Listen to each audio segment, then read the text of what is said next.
आप देख रहे हैं शापित कथाएं दीपक के साथ। नमस्कार दोस्तों, स्वागत है आपका शापित कथाएं में। दोस्तों, एक बार फिर मैं आपके बीच हाजिर हूँ एक नई भूतिया कहानी लेकर। समीर और उसका छोटा भाई वीरू अपने मामा के घर से छुट्टियां बिता के घर लौट रहे थे।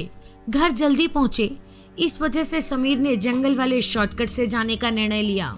मगर वीरू उस रास्ते से आने के लिए तैयार न था, क्योंकि बड़े बूढ़ों से उसने जंगल में चुड़ैल और भूत प्रेत की कहानियां सुन रखी थीं।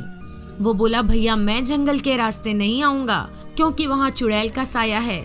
समीर बोला, क्यों तू बेकार में डर रहा है? तेरा बड़ा भाई है ना तेरे साथ, और ये भूत प्रेत चुड़ैल कुछ नहीं होता, सिर्फ मन गढ़ंत कहानियां होती हैं। और फिर हम घर भी तो जल्दी पहुंचेंगे। किसी तरह समझा बुझा के समीर ने उसे मना लिया और कार पक्की सड़क छोड़ के जंगल के रास्ते मोड़ ली। तकरीबन 10 मिनट गाड़ी चलाते रहने के बाद उन्हें एक झोपड़ी दिखाई दी, जिसके आंगन में एक बुढ़िया झाड़ू लगा रही थी। समीर बोला, देख छोटे, जंगल में कोई रहता भी है। वीरू बोला, भाई पक्का इंसान ही है ना, या फिर कोई चुड़ैल तो नहीं? समीर बोला, फट्टू साले, तू कहीं ले जाने के लायक नहीं है, तू सो जा। इतना बोल के समीर उस पे हंसने लगा।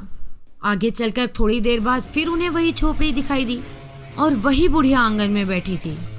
वीरू बोला, समीर भाई देखो, वही बुढ़िया और झोपड़ी यहाँ फिर से आ गई। लगता है आज हम मरने वाले हैं। समीर बोला, फिर से हो गया तेरा चालू? कोई और झोपड़ी भी तो हो सकती है, बुढ़िया को हमने नजदीक से थोड़ी ना देखा है। ये बोलकर उसने वीरू का मुंह बंद करा दिया। पर थोड़ी देर बाद वही झोपड़ी फिर से दिखी और इस बार समीर की भी फटके हाथ में आ चुकी थी। भाई डर से उसका चेहरा पीला पड़ने लगा और वीरू के चेहरे पर तो हवाइयां उड़ चुकी थी। समीर वीरू से बोला, मुझे तेरी घड़ी दे। वीरू रोते रोते बोला, क्यों, मरने से पहले मेरी घड़ी लेना चाहते हो क्या? बोला था ना जंगल के रास्ते मत चलो। समीर बोला, तू सिर्फ घड़ी दे और रोना बंद कर, बाकी मैं संभालता हूँ। वीरू ने घड़ी निकाल के गुस्से में समीर की ओर फेंक दी।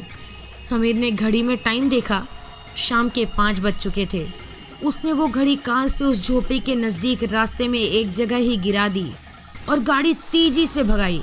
थोड़ी देर बाद उन्हें वही झोपड़ी वापस दिखी, पर इस बार बुढ़िया वहां नहीं थी। वीरू रोते रोते बोला, भाई अब हम पक्का मरने वाले हैं। लेकिन समीर कुछ नहीं बोला। झोपड़ी के नजदीक पहुंचकर उसी जगह उसने गाड़ी रोक दी तो उसे वीरू की घड़ी वहीं पड़ी मिली। उसमें समय हुआ था 5:10।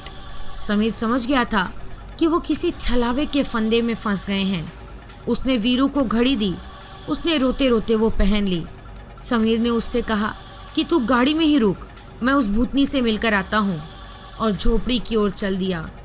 वीरू चिल्ला रहा था, भैया वहाँ मत जाओ, वो चुड़ैल है, चुड़ैल है। फिर अचानक वीरू के गाल पर एक चमाटा पड़ा और आवाज आई, घर आ गया छोटे, उठ जा। और वीरू आंख मलते हुए उठा तो गाड़ी घर के आंगन में खड़ी थी और समीर कार से सामान निकाल रहा था। और जब वीरू ने घड़ी में समय देखा तो 5:10 हो रहे थे। समीर ने उससे पूछा, तू नींद में क्या बड़बड़ा रहा था? आज हम मरने वाले हैं, आज हम मरने वाले हैं। समीर की बात सुनकर वीरू खुद पे ही हंसने लगा। तो दोस्तों, आपको क्या लगता है, क्या ये सच में वीरू का सपना मात्र था? हमें कमेंट सेक्शन में बताइए। वीडियो पसंद आई हो तो चैनल को लाइक, शेयर और सब्सक्राइब करना ना भूलें।